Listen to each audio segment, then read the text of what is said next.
Big picture time, folks. Great conversations, interesting guests, as usual here on Africa Uncensored. My name is John Allan Namu, and what a conversation we have planned for you today. You see, I can't do my... I got my buttocks. Going in, I understood the science, and it became very interesting. Yeah. It's just not putting in an implant. Breast surgery is the easiest recovery. For the bum, you know, we take for granted just getting anywhere and sitting. And sitting down. Until you're told you can't sit for 2 weeks. If you're doing this for other people, you'll never be satisfied. Body dysmorphia is a psychological, psychiatric condition. That's why we can't do surgery for patients with body dysmorphism. At least there are those insecurities that something can be done, and it changes the life completely. Yeah. And that's what I want.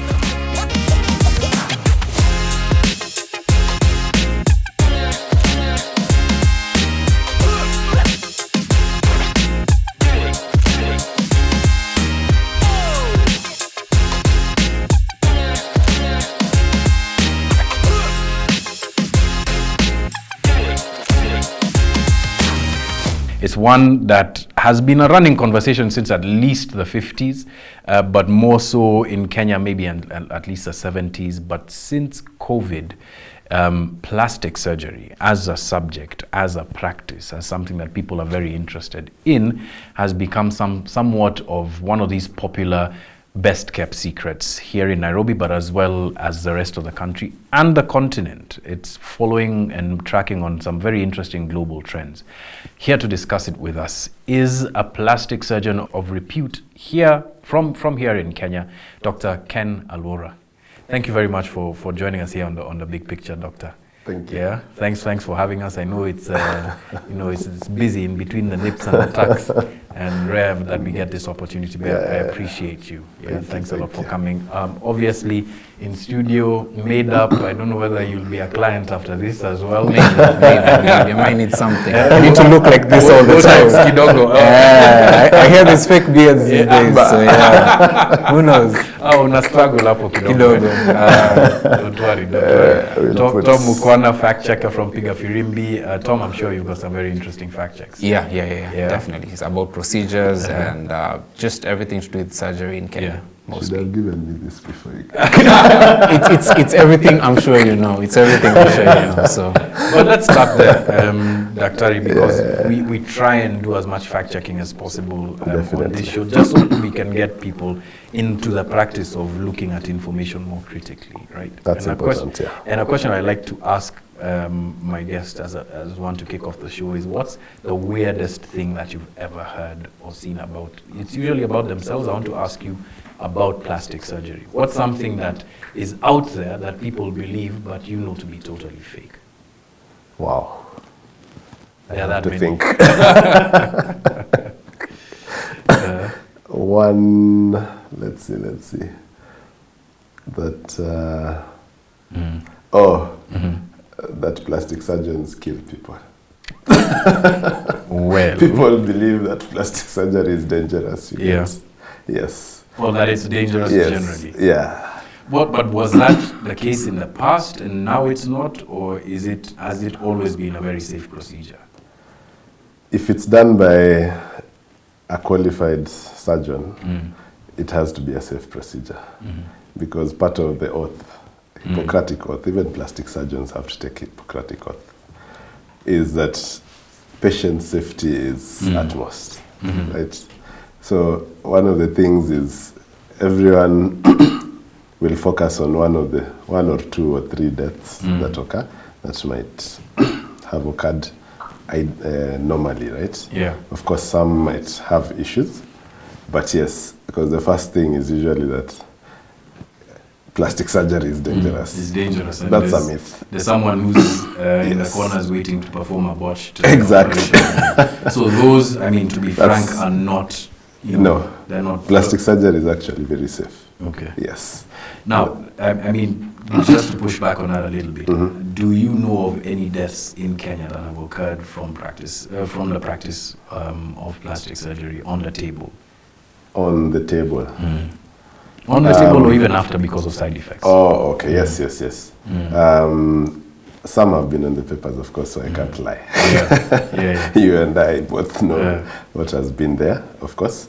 And, you know, the other idea, actually, that's a myth, that plastic surgery is only cosmetic surgery. Yes. Okay, that's actually a very interesting one. It's because Exactly. people, I think, you know, again, Hollywood. Exactly. Or Well, rather, you know, the media. When Yes. you go in to see a plastic surgeon, it's because, Exactly. you know, like I might have, you know, something with my lip, or I've got crow's feet. Crow's feet. Kizumi Interesting. kidogo unaona John Allan is becoming need a bit to of an come old for man. Botox, maybe. For Botox, so I can look surprised. You the see, whole I can't time. do my, I got my Botox. Oh, you got Botox, eh? Yeah, I can't do this. Aye, look, he doesn't frown. Look at that. I can't frown. Are I'll you show you serious? before.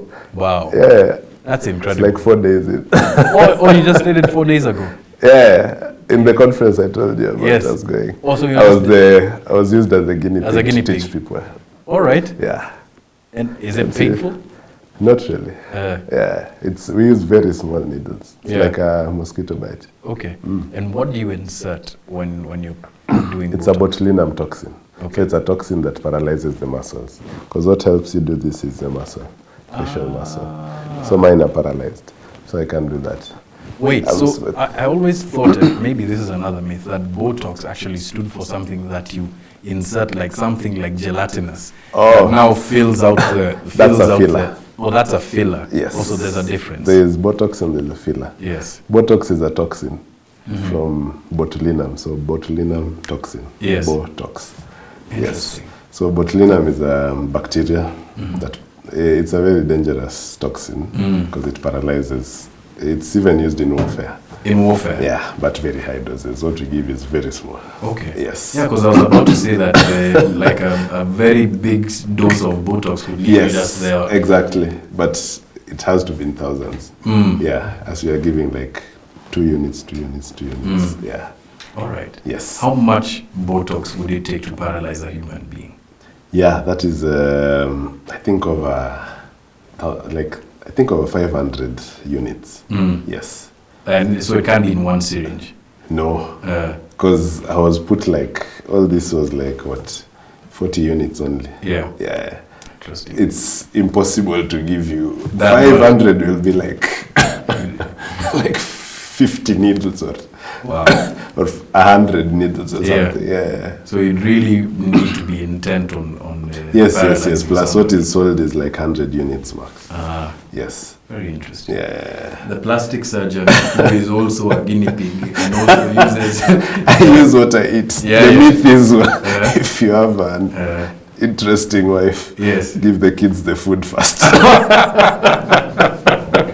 So give your plastic surgeon the Oh my drug gosh. first.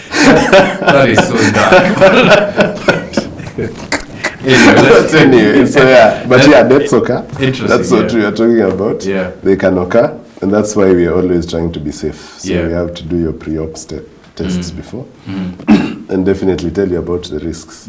Anything is risky, even just using a matatu. Yes. We're using our Kenyan roads. Yes, yes. It's risky. No, but there's risk everywhere. Exactly. Yeah. Yes. Okay. So deaths have occurred, both Backstreet and And on Yes. you know, the tables of yes, legitimate yes, doctors. yes, yes. So I want to get into something that I had hinted about at the beginning of this interview.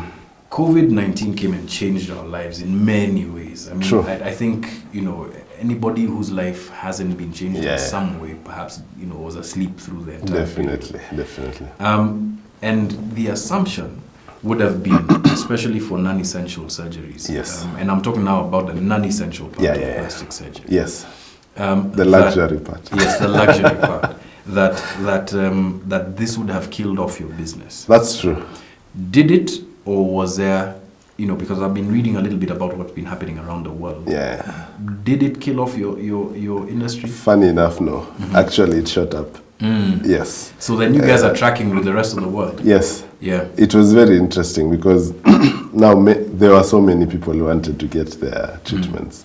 And I think one of the bigger issues is because everyone was secluded. So of course people don't usually want to talk about it. So it worked very well in terms of recovery. Yeah. Yes. Okay. Yeah. So of course you're secluded because of you're secluded, so you can have your recovery quietly. Yeah. No one will come. You know, once you're coming for a procedure, everyone will want to come and stuff like that. So all of the some of the COVID bodies that we saw were created on your table. Is that safe to assume? The hands are here. Okay, but yes, that's true. And then also the thing about not going to work, you can work from anywhere. Because most of our surgeries, you can work, like even the next day. It's just that you can't go to work. Yes. You get. So that working remotely also made many people, like someone would be from Kakamega would be in Nairobi. Yeah. And recovering and working. And no one knows what has nobody happened. knows. Yeah. Another trend that I noticed, they call it, at least what the reports that I was reading, colloquially referred to part of the boom in plastic surgery as the Zoom boom, where because people are on Zoom so much, they're looking at images of themselves. Yes. Then they started to recognize, well, actually, I do need some work here and there. Was that an experience for you? Well, for us, ideally, Africans, we age well. So it wasn't such a big deal, unless for the Caucasians and probably Asians. Yeah. Yes, that was a big deal, and that's why maybe the injectable, non-surgical plastic surgery.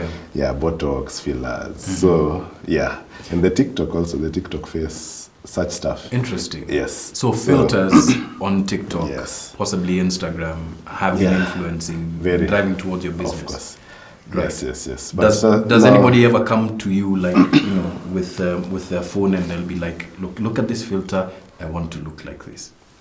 Yeah, they and since, as I said, Africans, we age gracefully, like wine. But anyway,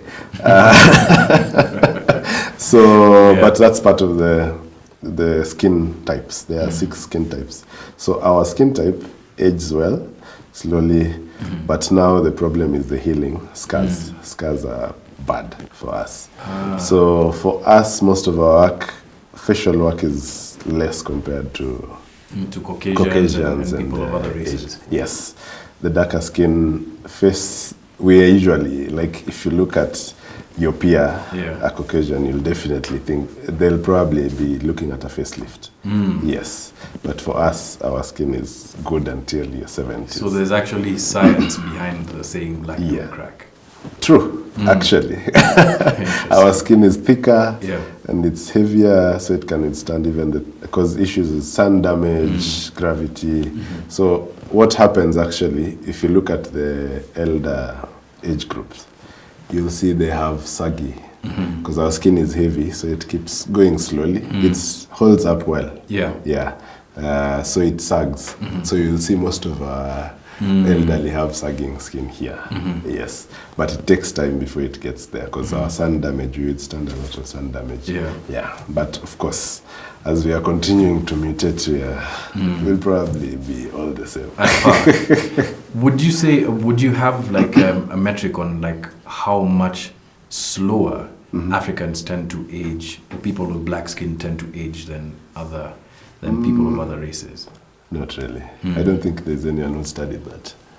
There's not I need to look at that, but I've not seen any study of that. But the dimensions, there was a study actually, and our dimensions are a bit different, especially for the nose, the eye insert. Like, for example, even just an interesting thing, our glasses. If you notice, if you don't get custom-made glasses, you'll feel a bit of weight here. They're custom-made for the Caucasians. Interesting. And because if you're buying that just off the streets, glasses, you might feel very uncomfortable. A bit of a pinch here. Yeah, because our eyes, the distance is not the same as the Caucasian. And that actually, how I noticed that is, you know, the loops, the glasses we used to operate. I just got some, and then went and got custom made. And when they were measuring me, my eyesight was like extreme, because I had to always set the loops outside. Yeah. So that was the issue. And so our dimensions vary. Yeah. Yes. What an interesting segue of this conversation. I hadn't expected we'd actually be discussing race and plastic surgery and some of the preset notions that we might have about even some of the things that we do. Yes. I want to ask about shifts in attitude, right? So Yes. there's a lot of, I don't say misinformation, but apprehension around plastic surgery, specifically cosmetic plastic surgery, Definitely. non-essential plastic surgery. And it's driven by, as we had mentioned, those people who go in for surgeries, you hear that there's something leaking, and botched. Something botched, Yeah. right? What has the shift been for you in terms of attitudes and knowledge of what cosmetic plastic surgery is and does in just a general population? Personally, or as a doctor? As a doctor, someone who's in the practice. Yeah, because interestingly, I had the same attitude coming into plastic surgery residency, right? I didn't think I'd be doing cosmetic surgery. Oh, really? I thought it was vain, but now I understand. Okay, what made you change your mind? One, you look at the person as a whole, right? And actually looking at myself, right? I had a lot of esteem issues growing up. Yes. So then you're looking at things you can fix. There are things I could want to fix. Yeah. Like sometimes my knees are knocked knees, right? I don't want to fix that. Okay. So I used to have to put on longer shorts. Shorts, yeah. And being in, I'll drop this one, I went to Alliance. So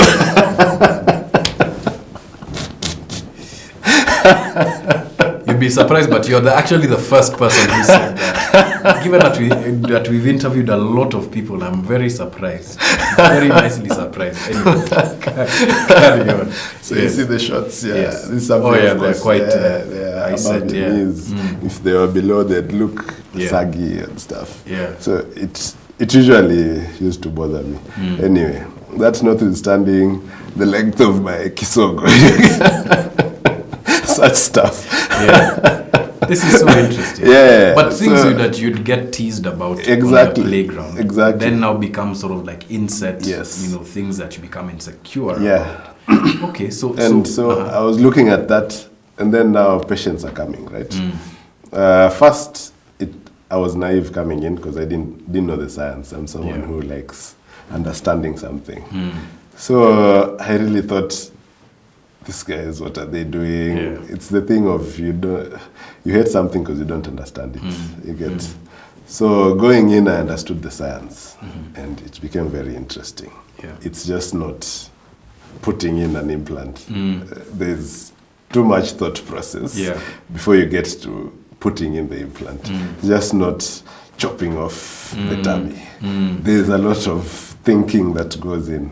It's not just lipo. Yeah. And it's not just a Brazilian butt lift. There's a lot of behind the scene thought process that and goes planning. Into it, and planning. And then your planning has to give your results, and it makes it very interesting. It's a challenge. Yeah. Yes. So this is for you as a doctor. Yes. But how about for the public? Because as I mentioned, there's a lot of misconceptions out there. So now you see, for example, with a person comes, let me start with the male. And one of the biggest thing there, especially the teenagers, are having a problem with the man boobs. Yes. They can't put on tight t-shirts like their friends. Yeah. They have, some are even very saggy. So now we see in high school when they're going to the washrooms, everyone is just or like at the swimming pool. Or swimming, exactly. Because those are the two things that they usually come into. Say they can't go for swimming, they can't go shower with the rest of the guys. So you see, this is something that's, even their grades are going down. Like, there's one who actually, the one who brought me a goat to the office. To say thank you. Okay. He was in class 8. And of course, he tried traditionally people would be wondering why you're complaining. Yeah. But now you see he's even covering, putting on a towel over the chest. Wow. Sometimes he can't shower, he can't play ball. Those are some things that we don't think about ideally for a normal person. Yeah. But there's this subset that really gets to their head and now it shifts. So the driver has been that people are now starting to come to grips with their insecurities? Yes. Okay. Yes. And that at least there are those insecurities that something can be done and it changes the life completely. Yeah. And that's what I live for. That's so interesting because one of the questions I had planned to ask you is plastic surgery, and again we're still talking about cosmetic plastic surgery, is plastic surgery a fixer for body dysmorphia, or one that could even drive you further down that rabbit hole where now that you start to fix something, you want to fix everything, and you then wind up like that Iranian lady who wanted to look like Angelina Jolie. Yes. Wound up looking like in US. Yes. Yeah. True. So, fact, it's not a fixer of the body dysmorphia. Body dysmorphia is a psychological, psychiatric condition. That's why we can't do surgery for patients with body dysmorphism. Yes.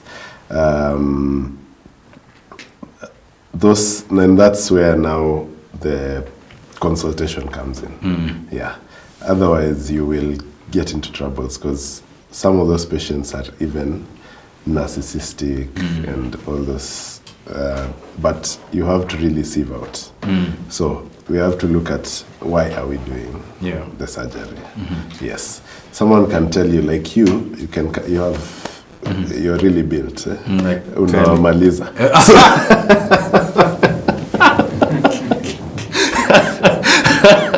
Can you just repeat that for my wife? See? She doesn't know. I'm finishing them. Then I should be drinking water like this. So you see, imagine you coming and telling me you need implants to add more for the biceps. Yes. You actually might be thinking you need implants. Yes. But everyone in this room can objectively see that I do. Can objectively see you're well built. You have enough biceps. Yeah. Bulk. Yes. Yeah. So why are we putting implants? That's such an interesting way of putting it because when people have these things that they're insecure about, sometimes it's just to them. Yes. Right? How much of, you see, now you personally, you are a plastic surgeon. Yeah. But how much and how deep in terms of your consultation do you have to go before someone gets onto your table? And this is the other thing. Most patients, if they come in, they get very mad at me because my consultations take too long. Because you have to talk. Yeah. We really have to talk. Because I have to first get at least some background. Because some patients will tell you, I need a breast implant. Yeah. That's too specific. Yeah. Of course, maybe they've done their own research and stuff. To me, I think of it, okay, there are very many options. Why did you just settle for the implant? So I have to tease that out. So when you come, first I'll tell you, okay, tell me about the implants. Tell me what you want and why. Yeah. The why is a more important question. Exactly. Have to understand that, okay, first, do you understand it's surgery? Surgery is risky. Yeah. You get, do you understand it's a breast implant? And why did you settle on silicone or not saline? And why did you settle on breast implant and not fat? You get, and of course, it might be, they've done their research, it's just, So I have to understand the exact reason, and then of course, ask social issues, if there are any social pressures that are making her. And I tell her categorically, if you're doing this for other people, you'll never be satisfied. Because, well, since time immemorial, people are full of, I don't want to say the word. It's true. They always have to look for something wrong. You don't say the word, it rhymes with pit. Let's just leave it there. Exactly. Right? So they'll look for something. You will get something wrong. True. If just the way people come to your wedding, they might enjoy the dance and say the food is bad. Give them a 5-course meal, they'll tell you the spoons were bad. So you can't please them. Exactly. So it has to be you, and then now look at the expectations. Exactly.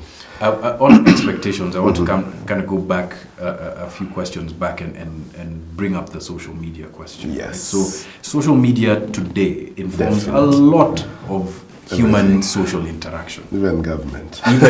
That's true. Even in government, right? So I don't know if there's a metric that you can reference, but what has been the impact of social media sites like Instagram, like TikTok, anyone that's incredibly visual in nature, in driving people to your business? And how often does that conversation come up? Well, I saw this on my Instagram feed. First, social media has gone, like it's taken a life of its own. Initially, it was just, he's in a relationship with someone, relationship status. Now it's informing everything. Everything. It's something else. But when you started, you actually said plastic surgery started in the 50s. You remember? Social influence started then. And let me give you an example. And this is with the tummy tucks. The scar was being influenced by the swimsuits. You remember there were the high waist, low waist, now bikini. Yes, it came like that. And so ideally, this is also a very social thing. Yes, it's always about how you're looking and if you're confident enough with how you're looking. How you're looking is definitely... It's subjective, right? Yes, very subjective. Yes. So we have... I can't deny that... Okay, first of all, I'll be lying if I say you want to look good for yourself. You definitely also dress up. Good to impress others. To impress, yes. And that will always be there. That one we can't deny. And now, there is now the one that goes beyond. That I'm doing this so that I can get my husband back. And do people walk in that way and say that? Yeah, definitely. So someone is comparing maybe the husband or the wife to the person that they went away with. Yes. And that can, and definitely I'll tell them, first, this might backfire on you. So we can't do that with that motive. Yes. So just go back, think about it. It's not an emergency. It's not like you're dying tomorrow. Yeah. Go think about it. But social, and now getting to where it has become, definitely. It's a big influence. Photographs are everywhere. It's not like the Kodak times where you have to wash these are real time. Wait 30 days. Exactly. Do you remember any of these times where you had to wait 30 days for a photograph? Wow. What's up? Real time. Information is real time. And in the village, the guy would come a few days. Exactly. In a month. So mjitayarishe. You remember pen pals? Yes. You send someone a photo. Yes. Right now, what's up? How do you look? To my selfie. So right now, it's like, of course, this is the greatest era of social media. It definitely influences, and Kardashians played a really big thing. Hollywood. Interesting that you mentioned the Kardashians, because I want to go to specific surgeries that are quite popular. Or increasingly popular here, which is Brazilian butt lift. Definitely. Which seems to be very, very, popular in Kenya. Right? It's even less popular. In the West, it's crazy. Kenyans have a lot of... Oh yeah, of course, because there's natural endowments that are here. Perhaps are not in other parts of the world. We'll leave it at that. Natural endowments. Natural. So God is even. So as we were, before the interview began, you were explaining to me the different body types. And how they'd want their bodies to look like. So who is the template? Or rather, what shape is the template that most of your female clients would want to come in?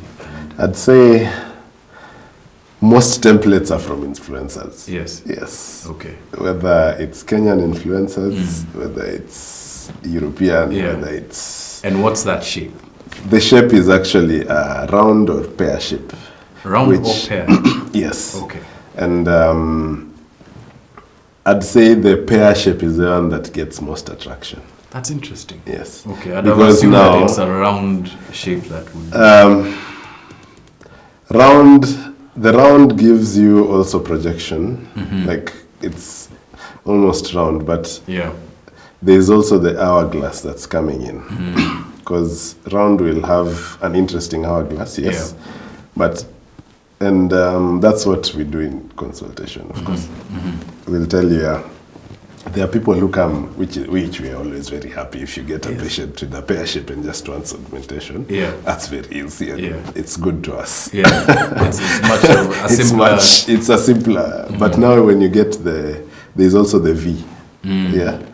The waist is bigger than the lower hip. Yes. So that's definitely bringing it out. Of course, it's taking in the waist and bringing out the hip area and the bum. That's more difficult. We'll need more than one session of Brazilian butt lift. So that's a very challenging body shape. And then there's the pear shape, where even if you just actually take in the waist, it looks like you've done a BBL. Oh, really? So why? Okay, I understand there's taking in the waist, there's adding to the... Yes, there's adding. So the goal for that is a more full silhouette. Yes. Right? True.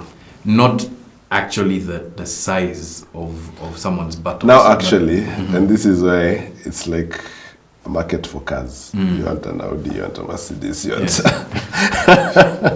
So some will come and tell you. I want a bigger butt. They actually come and tell you. There's actually one who came and told me, I want one that when I pass, people notice. Oh, wow. But how subjective? Okay, where? Then, of course, they showed me photos. She showed you a picture? Yes. This is the one that I want. Exactly. Like in a barber shop, number 7. My gosh. That's so interesting.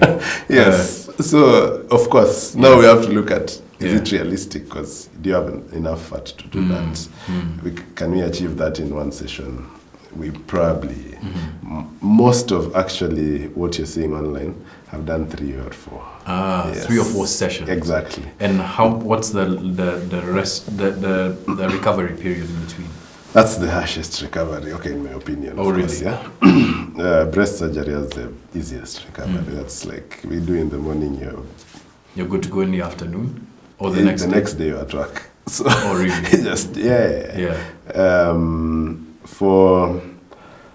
for the bum, there are 2 aspects. The recovery is because the tissues there also take quite a long time to heal, right?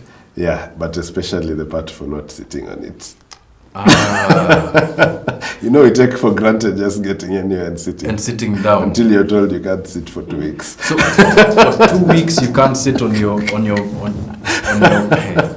You've not seen, I thought you've seen this meme of airlines from Miami or from Turkey where people are on there. Oh my gosh. You only sit for takeoff. Then get up. Now you're either standing or kneeling. Wow. I'd completely taken that for granted, that you can't sit down. So 2 weeks recovery. At least, And if you're doing 3 surgeries, that's 6 weeks of recovery, not taking... It can't be immediately, first of all. And that's the other aspect, because the problem with fat, the body will absorb up to 50% of what we've put in, so it shrinks a bit. Okay. Right? Yes. So we have to come and that takes anywhere between 6 to 9 months, and then you come back. 6 to 9 months. You come for your second procedure. Yes. Then another 6 to 9 months. Then you come for a third before you get the shape that you want. Yeah. That's quite a commitment. It's quite a commitment. Exactly. And is our BBLs, Brazilian butt lifts, the most popular kind of invasive sort of plastic surgery that you find in your practice? Kenya? Oh, in my practice? Actually, in my practice, it's lipo and tummy tuck. Okay. Yes. That's the most common. Yeah. Because maybe it's because we are well blessed, but and people are looking to sort of like take in. But most of the time, when someone does a lipo, they'll ask, "Can we put?" But initially they didn't come in for the BBL. Yeah. It will be an add-on procedure. Yeah. But for patients coming in for BBLs, I'd not rank it as a top procedure. How about countrywide? It's catching up. Yeah. But it's still tummy tucks and liposuction. Actually, breast surgery for reduction would be the most popular, but that's not cosmetic. That's reconstructive. Okay. Because you're reducing the weight on the breast. In terms of cosmetic, I'd say lipo and tummy tuck. Okay. Being there. It makes sense. Yeah. This is for men. Or for women? For women. How about for men? For men, it's the man boobs. Man boobs. Yes, then lipo. Man boobs, liposuction. Yes. All right. Yeah. No other category people want to. Well, we are very conservative. Yes. We are very conservative. I wanted to ask. People with receding hairlines, they don't. Is that a completely different process? It is. Yeah. But of course, there are also many trichologists in town. Yes. Yeah. Okay. So you don't do trichology. Maybe also because I'm known for lipo tummy tuck. But you could do trichology. Yes. Interesting. It's part of it. The other thing that might also be interesting is penile lengthening or adding girth. Yes. So that's an interesting. So that one's interesting for this reason.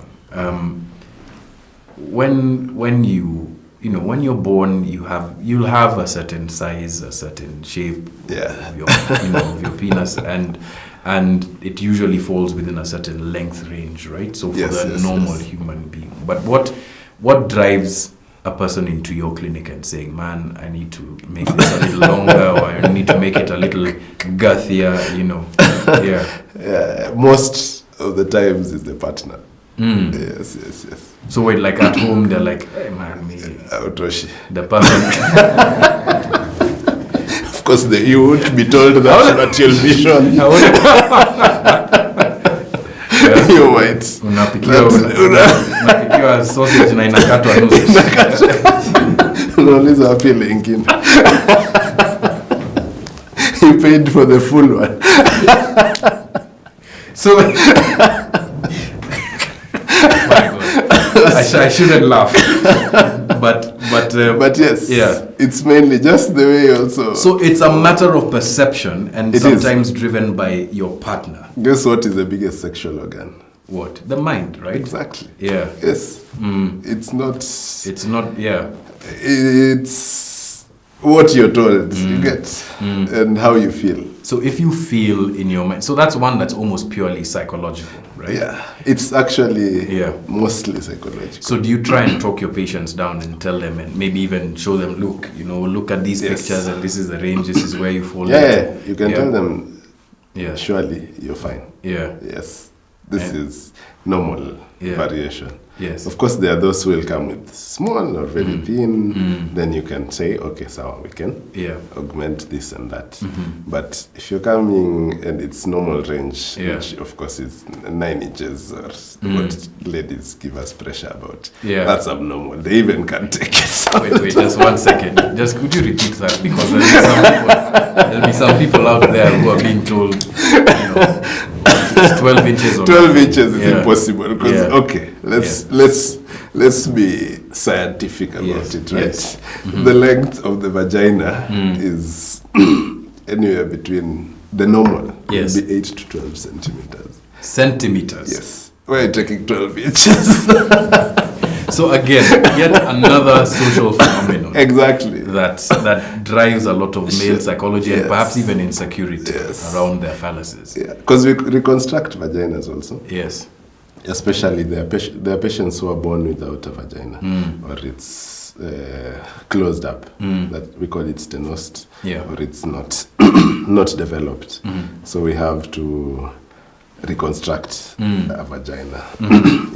And And of course, we use those measurements, ideal length, which is 8 to 12 centimeters. So we take tissues from the side, the thighs, canalize it, then put it in. Now, open the area, and another emerging or popular surgery, I don't call it popular, but it's definitely now on the charts, is gender reassignment. Yeah, that's big. That's big. Even not here. Not here. First, because of our laws. Yes. Yeah, and second, because of our society. So you'd have to leave the country to do a gender reassignment. Yeah, surgery. like the genitals, I'm sure. Yeah. Have you? It can be done. Yeah. Yeah. What I've done is the top. Yes. Breast. Okay. Top surgery is breast. Yes. Yeah. So you taking someone's breast or adding? Removing or adding. Yes, I've done removing and adding. Yeah. Yes. What? So that's a female. You want removed, but left. Okay. And for men. Yeah, you want breasts. Look like a. Yeah. Yes. So that would also go with hormonal therapy, etc. Yes, that's done before they come. Of course, that's now a long process. That one is very delicate, and that's why I'm sure our laws are still not there. Yes. What would you describe to be the mindset of a person who wants to go through a gender reassignment surgery? I mean, that's a big decision. That's very big. Yes, it's actually very big, and the unfortunate bit is, ideally, all of us have perceptions. Even me, I have my own, like maybe traditional things. You can come to me because, of course, like interestingly, one of the patients went to another surgeon, and they were like, "What? You're crazy." Get out of my office. Something, of course, not that way, but yes, he felt judged and stuff like that. Yeah, but they are actually very, like, you can't convince them otherwise. Yes, that's what, because I try and tease out. Actually, that's, I should be given like a tank of water for talking in the office, because we usually talk a lot. We have to talk and talk and talk. Yes, but before that, the psychiatrist has to, I can't even do any surgery without. Until there's an okay from a psychiatrist. They have to actually write it down. Write a letter that, yes, we've gone through the whole process. And this person is due for gender reassignment. Yes. Okay. Yeah. On gender reassignment, another question, misconception that people have is, like, for instance, if I was a woman and I wanted a phallus, I'd be getting one, but really just, a phallus in name and nothing else, that it wouldn't function. The same for women as well. True. So talk me through whether that's actually true, both for biological functions like being able to go to the toilet, etc., and, which is a big question, sexually, sensation. Yes. And that's, I've given you an example. Imagine a lady who was not born with a vagina, and we reconstruct a vagina, and they are now happy. Yes. That means they have what appears, for all intents and purposes, to be a vagina. Right? Yes. Now they have the vagina, and they're also having the sensation. Exactly. How does that sensation emerge if it's been created by Dr. Ken? Right? Good. I'll look for a title for that. Yes. Like the sensation maker. Anyway. This interview. But anyway, that's the thing. So what happens? Yeah, it's called the pudendal nerve. It's the nerve of pleasure. It supplies all the area, both the anal area and the vaginal area, the genitalia in full. And now, how we can make, for example, let's start with the female, right? Where we take the tissues just around the inner thigh, near the genitalia, and then we tubularize it, so we make it into a pipe, right? Yes, and then put it back. We've not touched the nerves. The nerves are intact. That's why if you touch, some people are pleasured. Many people would be pleasured if they had touched the inner thighs. Yes, that's the same nerve. So the nerve is intact. You put it in. You've created a vagina, right? And it's sensate. Now for men, for example, there are many tissues. Sometimes we even use tissues from the hand. But now we have to take the nerve. Yes. The nerve. Yes. With the tissues in the hand, and connect it to the nerve, the pudendal nerve there. So definitely the nerves grow into it, and the sensation is there. Intact. So one might assume that Yeah. if I wanted my sexual experience to be incredibly pleasurable, Yes. then, and I might be talking science fiction here, right? Would you be able to transfer that nerve from, so for instance, a donor, or someone transfer the nerve? Yes. The thing is, the nerve comes from is being. It originates from the spinal cord from that area, so you can't really transfer. So you can't transfer it. Yes, but All you right. can attach tissue from wherever the body to that nerve. Yes. Now you see, because when you're touched, the sensation is taken through that nerve, and it's sensed as pleasure. Interesting. Just like that's what now nerve repairs, the ones we do. For example, if your nerve is cut, we can repair it, and then at least sensation can be. You can return sensation. Exactly. That's very interesting. Yeah. So that's, for the people at home, you cannot transfer someone's those pleasure nerves. It's there, or decrease. unless you attach. Yeah, work with Just what now you we have. fix your hand there, then you're attached. Anyway, that's Dr. just Ken. for jokes. All right. So, Yes. I want us to get, as we're winding up this interview, into the things that drove you into plastic surgery. We were talking offset Yes. a bit about this, and it was the branch of plastic surgery that is non-cosmetic. Yeah. And part of which you spend some of your week doing. Yeah. So you work at the Kenyatta National Kenyatta Hospital. Hospital. What kinds of non-cosmetic plastic surgery do you usually get into, and why is it such an important branch of the science for you? Yeah.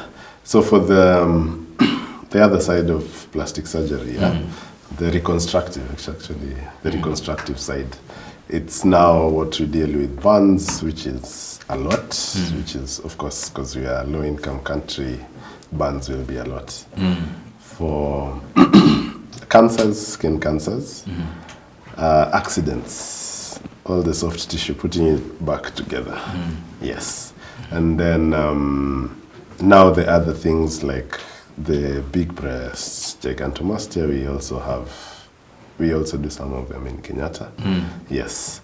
And it's interesting because also there's a lot of satisfaction, of course. Yeah. And gratification when you've helped someone get their life back or come back, and especially also helping because most of them would be needy. Yeah, to be honest. There's a lot of people satisfaction. who would not have otherwise been able to afford these surgeries. Yeah, definitely. How much does that help, these surgeries help with just personal confidence? A lot, because it almost makes you feel like you're living. Yes. You're very confident you can do that and make someone happy. Yeah. It's it's mind-blowing gratification. Very especially when they come back. Yeah. Even like with a jogo. Tell you, oh my God. Thank you. Like guys have come to your office with jogos and goats and there's actually wow. Especially there's one who we did the gynecomastia surgery. Which is the man boobs. Yes. And they brought a goat. Wow. And I was like, to the office. Yeah. They brought a goat to Fifth to Upper Hill. Gratitude is expressed in many ways. There's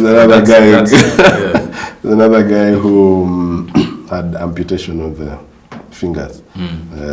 Shaft cutter. In the industries. Yeah. Then had the tip cut off, so he had to reconstruct. Actually, the 3 cut off. He had to reconstruct, and he's back to working. He brought a jogo all the way from this road going to Amboseli. Incredible. That's very nice. It must be very gratifying. So those are the things where I can do it for free.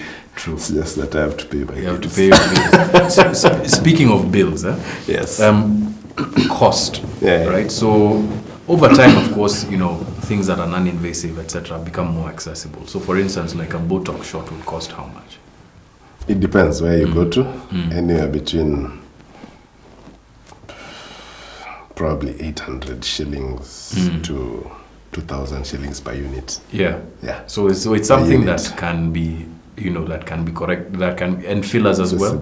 That's per unit. So per you unit, see yeah. So if you have 36. 36 units, wow, my God. Huh? Yes. I'm not saying your forehead is like a dashboard, but that's a lot. That's a lot. I did expect. I did expect that. But okay, but 800 bob per unit isn't bad, right? That's usually like the range, even. Or it can, anyway, yeah. Yeah. Fillers, and it just depends, really. It's a market variation. But the more invasive surgeries, liposuction, etc., how much do they cost? Again, of course, within a range. It's within a range. It can range anywhere from 300,000 to however much you want. Like, all right, like in terms of, if you come for a mommy makeover, we're doing your breasts. That's wow. probably 500 and something. 1,000 just for the breast. Yeah. Okay. Then there's the tummy tuck. Yes. Another 600 or something. Brazilian butt. Another 700. And there's people. It who just come depends with what it's like. Like the way you buy your apps. Yes. So people come in for the full thing. The way you go to a supermarket. Yeah. Take bread, spati. Nataka BBL. Niongezee. Chukue kwa counter. Wow. Niongezee Botox hapo. Yeah. Gosh. So your bill can range from anywhere from Can get even up to 3-4 million something. That's incredible per surgery. What would you say is the range in terms of what people usually pay for? Like for some of these invasive things, it's usually like one procedure, right? No, we have to stage sometimes. Yeah, because like for example, massive weight loss surgery, person who has lost, probably the last patient lost what, 70 kgs? Yeah. So everything is sagging. Yes. Definitely. Yes. So we're doing your breasts, we're doing your tummy, we're doing your butt, doing your thighs, your arms, your bum.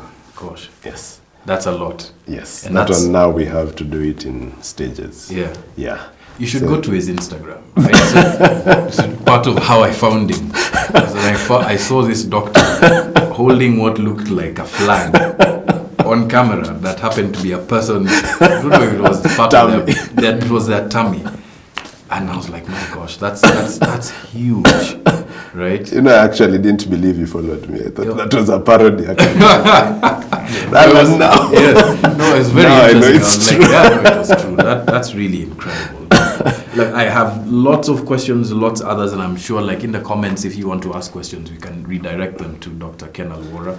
But I want to bring Tom in here for a bit of a fact check. I don't know whether not lied. Yeah. Actually, I think you've done enough debunking already. Penal discussion was already a fact check. That was a fact check on its own. Yeah. Yeah. But yeah, quick ones. Yeah. There are pills making rounds on social media. I don't think they work, but that's all. You don't even want to which pills? I don't even discuss them. BBL pills. Oh, BBL pills. Yeah. Oh, those don't work, right? What's the science, really? Yeah. It doesn't work. And how about these slimming teas and that too? Yeah. The funny thing is everyone comes to my office with a slimming tea. Oh, really? And I'm like, I've been drinking this for like 3 years. It hasn't worked. Or they come drinking and continue drinking and don't tell them they came to my office. Oh, wow. So slimming teas don't work. No. BBL pills don't work. What else out there? Sorry, Tom. Slimming teas, surely. Jump onto your fact check. Do they work? Any such pills? The BBL pills? Yeah, those. I don't think so. Slimming tea, all these slimming tea.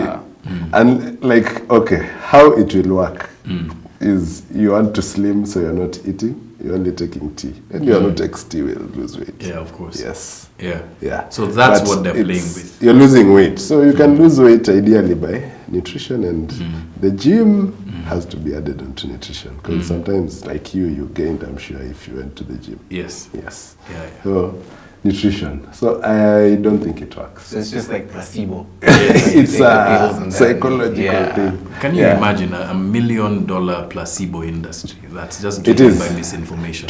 It's a $1 billion industry. That's why you see cosmetic stop are next to each other and they're all making profits. Yes. That's true. Some of these things are spreading online, mostly on Facebook. Definitely. Because that's where most women. And there are things that have been injected in there and you come back now with complications. Oh, really? Like Exactly.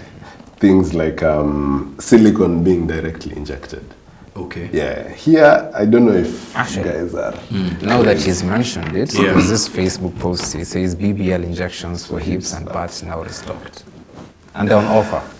Oh, there's What's- a special offer. Yeah, for January. Oh, wow. What the injections they might be talking about, which I think is crazy if you're thinking about it, is the fillers. You get hyaluronic acid, but then they are now the ones that stimulate growth, and those are very expensive. I don't think you can get them on someone writing on. And on an offer on Facebook. Yeah, Limited offer. Yeah. Wow. All right. Yeah. There's plenty There's of a lot stuff. of backstreet stuff that, of course, they come, we see, and it's sometimes crazy. They're dangerous. Yeah. Yeah, dangerous. They are dangerous. Of course.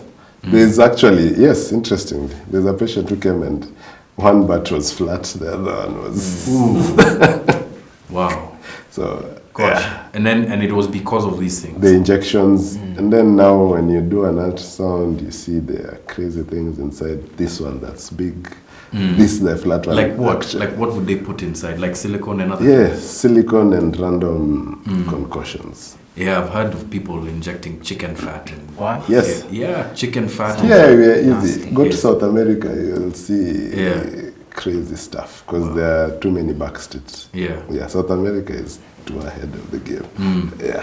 Maybe on your Insta, you should be doing like a weekly fact check on Are we something. clear? Yeah. Oh yeah, that's an interesting Yeah. thing. Yes. Dr. Ken, thank you so much. Sorry, Tom, do you have any other one? Maybe what would you say somebody needs to do for them to get a qualified doctor or surgeon, such as you, or very medicine that interesting. actually works, pills that do work? Just the way I think people are a bit lazy and think we are very inaccessible. Yeah. You can just send me a message on Instagram or just go to the board website and Kenya Medical Practitioners Board. search plastic surgeons. It will give you a list. And Then now choose from there whoever you vet. feel the name sounds good, or you can actually go through all of them and decide who you want to settle with. Unlike going to, of course, that's how you're scammed. Yeah. It's just the same thing. Interesting. Yes. Interesting. I want to end it here. Tom, thanks a lot, man. Those are really interesting points of view, especially you are Beya Jioni. There are a lot of people, a lot of women, a lot of men who are getting tricked. Yes, and scammed. yes. I actually even saw someone Yeah. in the spa. It's a live video. Yeah. I was even shocked. Like removing a keloid with a needle. No anesthesia. I'm like, oh my God. Wow. And of course it will recur. Yeah. First of all. Because how keloids are treated, you have to remove, go for radiotherapy, and you might need to also do injections. Of course that was not done. Yeah. And it was not sterile. Yeah. So the inflammation and the injections, the bacteria that will go there will cause even more scarring and becomes. I've had a few patients, not actually a few, many, who've had it done. We've had keloids removed and Of course, they recur and in spectacular fashion. Hey, Dr. Ken, you should have your own show. So anyway, there's one last thing that we do here. It's not a question or anything. It's nothing that you have to do, but it's a bit of a tradition here on the big picture. Okay. Louis, behind me, has been observing the Are you entire serious? conversation, listening. He's been doing some plastic surgery, right? And and yes, so now you tell us if you require augmentation or not. I I knew my head was big. But anyway, this is our way of saying thank you. If it's good, we're saying thank you. If it's bad, I'm saying he's the one who did it. He has to be fired. But nonetheless, I mean, it's a caricature. Just amazing. Say, thank you for being on the big picture. We really, really appreciate your time. My insecurities.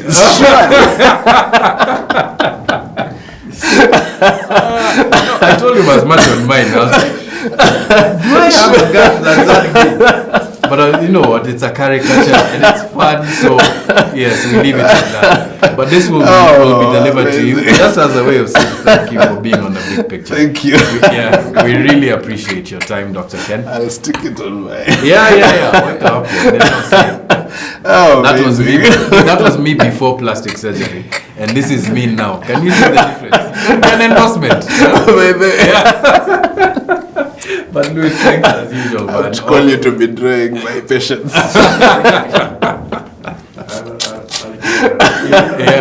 The problem is they get naked. So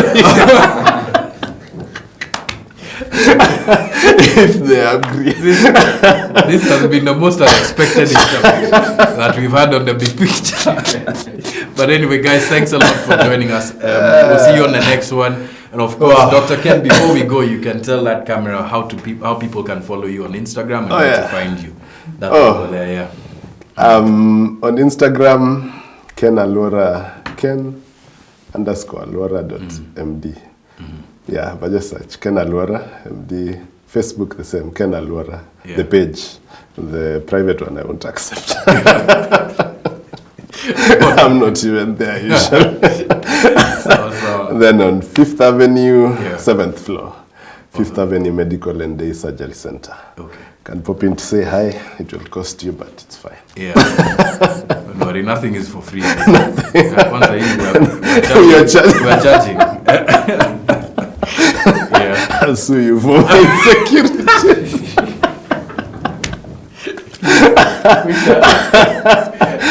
Guys, we'll see you on the next one. Much appreciated. Thanks a lot. Yeah. Nice one, Louis. All right. Asante, guys. Thank you so much. We'll see you on the next one. Cheers. Cheers.